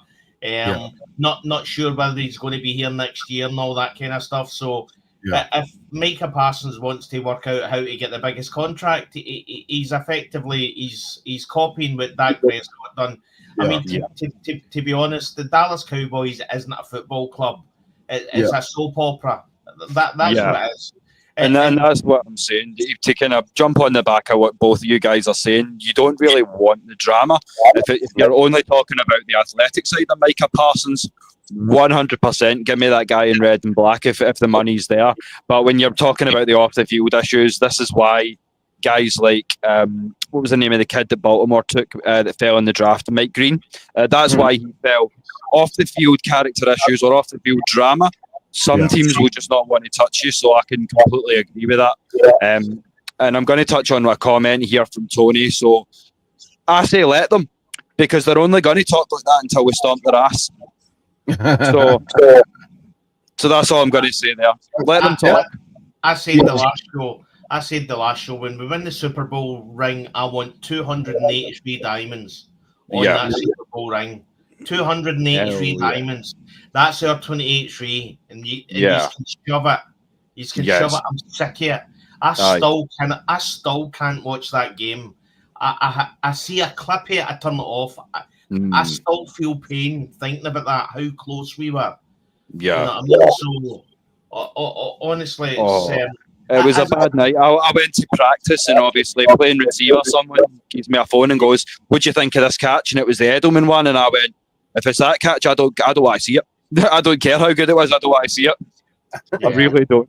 I mean, the one thing I would say, that the one thing that stops all this is if the Atlanta Falcons become a competitive team that's in the playoffs. Get away from all this garbage that we hear. I mean, I was saying to you before the show that Michael Penix Jr. called out a fan in Dallas that had shouted Michael Penis. Yeah. Literally walked over to him and said, "What do you call me?" You know what I mean? So that man's a dog. He doesn't take any garbage. Walks over to the man, and the man says, "Oh, I said Michael Penix," and he was like, "It's Penix," and then walked away. You know what I mean? The man's a dog, but this disrespect that we're constantly getting, the only way we'll get that away from us is if we start winning. Yeah. You know what I mean? What I would say is that I'll go back literally in the early 2010s, the Atlanta Falcons were competitive. but nobody seen 2016 happening. No, if you go back and ask anybody at the end of 2015 whether we were going to go to the Super Bowl the next year, nobody's telling you that. Yeah. And I mean, literally, you would put the media on, and it was dominance, the offense dominance, historic levels of point scoring, blah blah. This is the only way for us to shut up all this garbage. You said you couldn't watch the 28-3 game anymore. I fucking love watching that Green Bay game though. That was a beautiful performance. That was a great game.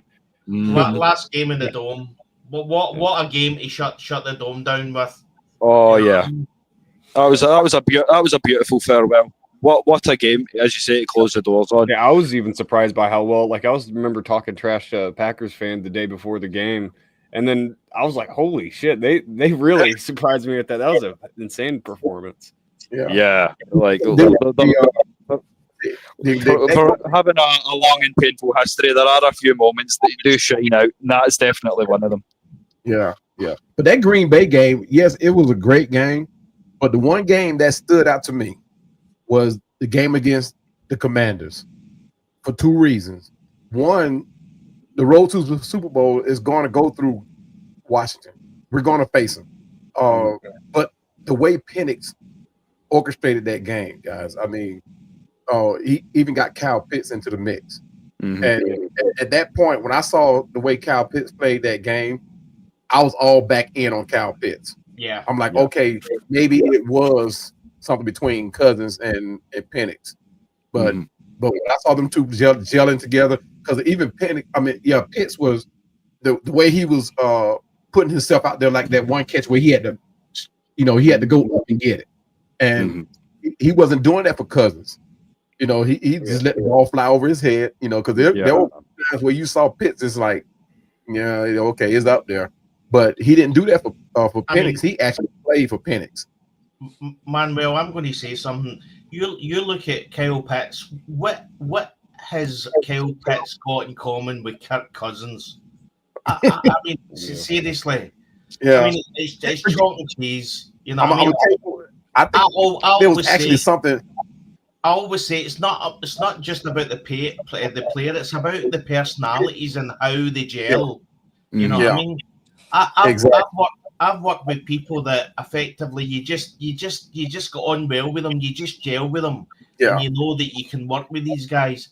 Right. I mean, Kyle Pitts isn't walking into the room with Kirk Cousins and thinking, this is my man. This is a guy that I can bond with. It's worlds apart. You know what I mean? I think it was something from day one. Because before we know there was a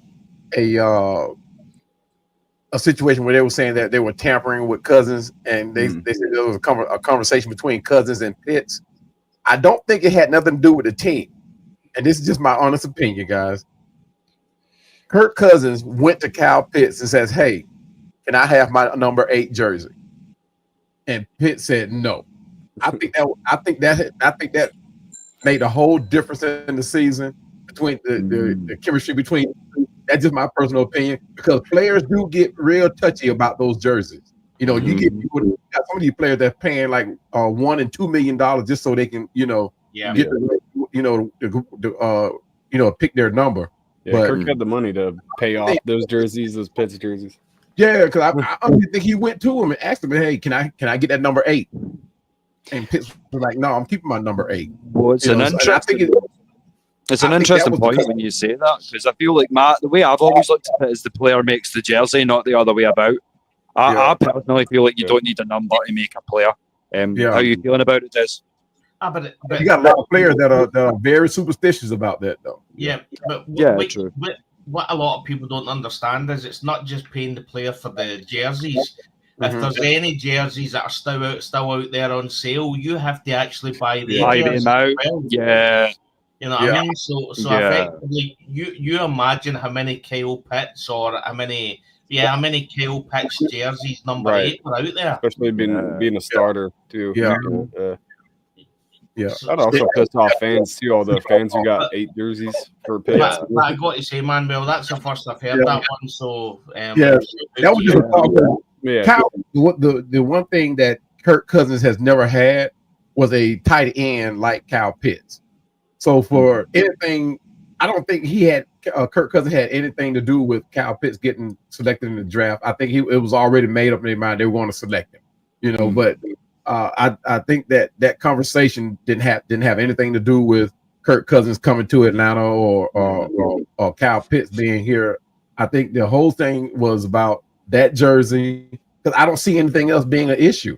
You talk about Kirk Cousins loved good receivers. He loved receivers with good hands, and you know, and we saw that in Minnesota. We saw it in Washington. So I mean, it just seemed petty to me that those two could not gel the way Kyle Pitts and Michael Penix did during the season for those 4 games. I just don't see it.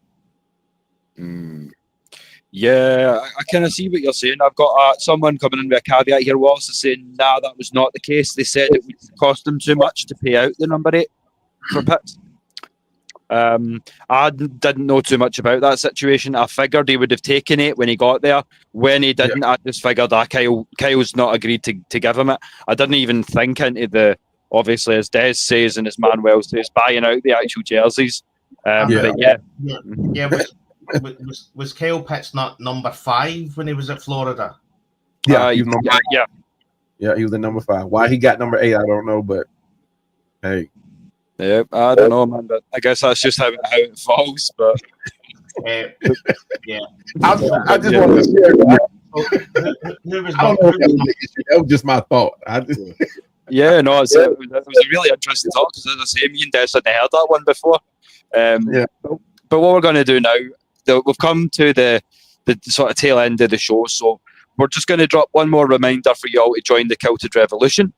So for more information, showtimes, you can contact Maggie, you can contact myself, you can contact any of the guys on the panel. We'll tell you what to do and where to go to get where you need to be. But as I say, we're always recruiting, so don't think because the seasons are coming that we're all done and the team's set. Not by any stretch. So with that being said, if you do want to have any more questions or you want to have your say on anything, drop it in the chat and we'll do our best to cover that for you before we wind up. And while y'all guys are dropping those questions in, if you haven't already done so, please drop a like into that, into the chat. Hit that subscribe button, hit the like button, share with your family and friends. Guys, this is going to be one heck of a ride this year, so we want everybody on board. Come on in with Atlanta Falcons Nation, Atlanta Falcons Nation International. God, this is going to be one heck of a season. Trust me. Like I said, I've been a fan since 1978. I have never felt this optimistic. Right now, I am overly optimistic about this season. I have never felt this way. This team has never been built this way. The coaching staff has never been built like this. This is new. This is new for Atlanta. And a lot of former players, coaching staff too. Yeah. So I mean, guys, come on in. Join the Atlanta Falcons family. Atlanta Falcons Nation family now and the international family, guys. It's going to be a ride. So we got a lot more shows like this coming on. Maggie and her family, man, that they have put together a platform that's like no other. I mean, this family is huge. So it's not just AFNI. There more to it. So just come on in and hit that like button and join the family. Yeah, as I said earlier on in the show, when we were giving Maggie our flowers, we just bring the I, she brings the A, and the FN is all of the stuff that we do together. So, as I say, just keep enjoying, keep liking, sharing, subscribing. As I say, the new blood have been introduced to you. Some of them, we've still got a few more guys to introduce to you tonight. But we'll go around the panel just while we're waiting and get everyone's closing thoughts. That was very well said, and thank you for that, Manuel. And we're thrilled again to have you. Your turn, Cam. So if you want to close up a little bit and do your shout outs and everything. No, thanks for watching. Again, yeah, hit the like button, comment. Just I'm just here for the conversation, really, to talk about the Atlanta Falcons. You can find me on Facebook as 10Camo1 if you want to, I don't know, message me or anything. But Yeah, no, that's mainly. Yep, and he's earned himself a recent promotion as well. He's now heading up the watch parties for the family. So, asking you shall receive. You wanted more cam, you've got more cam. And Des, take it away, my friend. Give us your shout outs and your thank yous. Yeah, well, you can get me on X at Scottish Falcon. 2 weeks tomorrow. We're playing 6 o'clock our time, so it's standard time for us. So fantastic. So For a change. yeah, pre-season is over. And as Manuel said, I'm really excited. I agree. I've been a fan since effectively 2008. Mm-hmm. And as I said, nobody seen 2016 coming. Nobody felt that before the 2016 season. Mm-hmm. And there's something in the Atlanta air. It's just something different. And we'll be here for it. So I always go back to when I was listening to I've said this before, an Atlanta Braves podcast when they won the 2021 World Series. And I flicked it on, and all you could hear was the guys effectively in tears of happiness, screaming that they're World Series champion. They're literally World Series champions, and all I can think about is that one day we'll all be sitting here on this podcast. I'll be in tears because even thinking about it gets the tears flowing. Just the thought of us winning it.